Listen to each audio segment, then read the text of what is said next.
in the process, I brought up the subject of the reptile aliens and my belief about the reptile aliens and what the ancient peoples of the ancient world, the Babylonians, the Sumerians, the Phoenician Canaanites, the Egyptians, especially the Sumerians, all the ancient peoples of the world talked about the reptile aliens.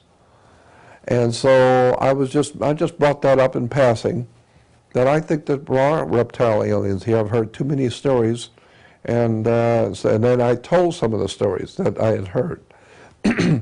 Well, after the program, I got a phone call from a guy who later on I found out is an extremely wealthy businessman in Las Vegas. He buys and sells hotels and commercial properties in Vegas, and he was the biggest there. And he said to me, he said, Jordan, we listen to Lou Epton. We love Lou Epton. So in the office in the mornings, we listen to Lou Epton on the show. And he says, but this morning, when you came on, we got so interested in listening to you that everybody just kind of quit work for a little bit and was listening to you. And he says, and when you mentioned the reptile aliens, it shocked us. And he said, I'm a Christian, and I have 5 men who work for me in my office, and they're Christians, and they all belong to the same church. We all go to the same church, and all 6 of us are in the office, and we were hearing you today. And he said, when you mentioned reptile aliens, I had to call you and tell you, we're Christians, but every year we go somewhere in the world on vacation, and my company pays for everything. And he said, so I take, and all 6 families go together on a vacation somewhere. And he says, and last year, now this was like in '88, so he's talking about '87. And he said, last year we decided to go camping for a couple of weeks in Colorado. And he says, we were up in the mountains and we broke camp one morning, and we walked up to the top of this mountain. We were almost there anyway at camp, and then the next morning when we broke camp, we walked up to the top of the mountain to look over the lay of the land. And he says that out in the valley, we could see that there had been an area that had been cleared away. It was like a round area that had been cleared away. And there was a circle of people out there, and they were all wearing robes, and they were all holding hands and swaying back and forth, singing and chanting. You could barely hear them. But he said, but it was very quiet where we were. We could see that there was some kind of a ritual dancing or swaying back and forth in a circle. They were all holding hands. And there was obviously somebody in the middle, like a priest or something in the middle. And he said, this is out in the middle of nowhere. That these people are here with this thing that they're doing. And he said, we're up here in the mountains looking down on them. And he said, while we were standing there looking at them, all of a sudden, a second figure popped up out of nowhere. But it was bigger than the man that was in the middle. It's in the middle too, but it's much bigger. And it pointed up at us. And he said, and all the singing stopped, everybody stopped and pointed. And he said, we knew we'd been had. And he says, we didn't know what was going on, but whatever it was, it just popped in out of nowhere, pointed up at us, and everybody is now pointing at us. And he said, so we figured we better just get out of here. He said, when we turned around, it was standing behind us. That thing which was down there was already behind us. That's how quick it moved. He said, when we turned around to run, there was a reptile alien standing behind us. He said this thing was at least 7 to 7.5 foot, to maybe 8 foot tall, had a reptile man's head, but it was a reptile head. It was very muscular, looked like a human body on the ordinary of a human body, but a reptile body, extremely muscular. And he said, and it was looking at us, and he said, it cast some kind of a spell on us so that the children and the women, no one could move. we were like frozen. And he said, and even nobody could say anything, nobody could cry, nobody could run, nobody could do anything. And he said we were staring at it, and it was looking at us, but it had control over us. It had locked us so that we couldn't move, we couldn't scream, we couldn't do anything. And he said, and this thing was gazing at all of us, looking at the children, looking at the women. He said, this reptile alien, and he says, we're just Christians in a church, but we saw a reptile alien. This thing was not of this world. And he said this thing was looking at all of us, and then he said it looked at the men, and the look he gave us, we understood. He didn't say anything, but we knew. He was saying, I'm going to leave you alone. But when I leave here, you better get out of here. And he said, and he said the alien walked over like he was leaving, is gone.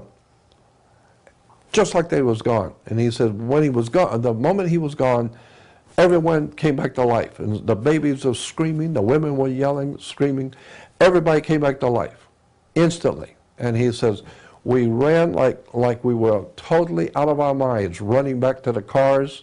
We ran down the hill, got in the cars, and the women were screaming, the children were yelling, and he says, and we drove back, and he said it was the most incredible, horrible experience.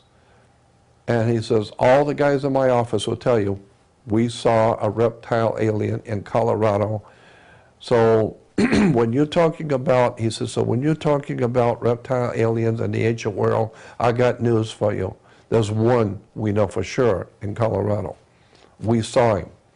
And he said this thing ran back and it went so fast, it was just, it's gone. But that's how fast it came up behind us. We knew that we'd been spotted, we turned around, and it was too late. It's already standing here. And he said, so when I hear tales now about people who have seen reptile aliens, I got to tell you, there's 6 families here. We all belong to the same church, and I will guarantee you, we saw one. You can bet on it. So, and this is and I found out because I started asking questions when I was in Vegas about this man and his company. And yes, he's a very wealthy man and a very, very big company, well known in Las Vegas for buying and selling the hotels and big, big properties. And he said, yeah, I'm just telling you what happened to us. And my suspicion, which may well be yours as well, say it again. My suspicion, and it may well be yours as well, is that for every person who comes forward and reports a story, there are 100 others who don't. Oh, I'm probably right. You're probably right. Maybe 1,000 others who don't, because who's going to come forward publicly and say a story like that? Not many. Yeah. And one of the reasons, of course, why I want to encourage you to, why I have been supporting you in coming forward to tell the stories, not only to support David Icke, but it's to support other people to have had these experiences, because I suspect that they are fairly widespread and nobody wants to talk about it. Well, you're right. That's my guess. Did you ever talk to Dr. Roger Lear about his case up in Bakersfield? I don't believe so. I know Roger Lear, yeah, and he's a very good man. I don't think I know about the Bakersfield incident. Tell me about it. Well, I'm just trying to remember the story basically. If he were here, he would give you the real dope on it. But I'm just remembering the basic story is that there was a guy up in Bakersfield who is a fire investigator. He's a fireman investigator for the fire department. And he has been having reptile aliens coming into his bedroom. Him and his wife have had reptile aliens, he says, were coming into his bedroom. They didn't harm him, but he said, he was telling Dr. Lear, because he called Roger Lear, because Roger is noted for his work with aliens and implants. And implants. And so Roger went up to see him, and this guy's with the fire department as an investigator, arson investigator for the fire department. And he said that the guy was saying that At night, him and his wife were in bed, and the wall facing them became like water. It looked like water. And reptile aliens walked through. And when they came through, then the wall came back up to a wall again. And he said that they stood there looking at him and walking around the room, and he said, we were so frightened out of our wits. We're just watching these reptile aliens walking around in the bedroom. And he said, then we feel this strange feeling again, and the wall becomes like a water. And I think it's interesting that that's the way, you know, what is it, Star Trek or whatever it is, the wall looks like water. Well, this is a long time ago. This guy was talking, this is a long time ago. And, and he said the aliens will walk back through again. So he said, so what they decided to do was they got a towel, large, big towels, which were the same color as the carpet. And I'm just trying to remember all of this from the experience, but they glued on the back or taped on the back aluminum foil, about 6 or 8 sheets of aluminum foil over and over on top of each other, and taped them on the towel and then laid it back over. So the idea was is that anything coming through that wall will not see the towel because it's the same color as the floor, and will walk, and the impression will be on the aluminum foil to prove that there was something in that room. And he said, and sure enough, these things come back. On a few days later, they came back and walked through and walked around and then looked at him and her in the bed, and then walked back over and walked back through the wall again. And he said, I've got them. They stepped on the carpet, on the towel. And he said, yeah, and they pick it up, and you could see the imprint of the foot, the 3, I think he said there was like 3 fingers on the foot. And yet there was a piece of the nail was caught in the carpet. And they took that piece of nail and they called Dr. Lear and showed it to him. And they've had that little piece of a nail sent to, I don't know, Los Alamos or one of those big research laboratories, government research labs. And they said that this was, it was still alive. It was still living. It was a living tissue, and it was still alive. And that it was seemed to be growing. When they got it, as opposed to where it was now, it's grown in length, so it seems to be growing, even though it's not connected to the body. It's still growing. And so that's just one more story about reptile aliens. Did they get any analysis of what this... was this in the days of DNA tests when they could... Well, this yeah, you know what? He was just telling me this off the cuff, you know, and he didn't go into much, because I guess we were talking about reptile aliens. He said, well, you know, I'm just having some investigation of something's going on right now up in Bakersfield. But they did get a footprint on the aluminum foil to show that there was something came through the wall, whatever it was. So these are, yeah, you're just confirming that these aren't apparitions. They're yeah, physical. these apparitions actually have weight.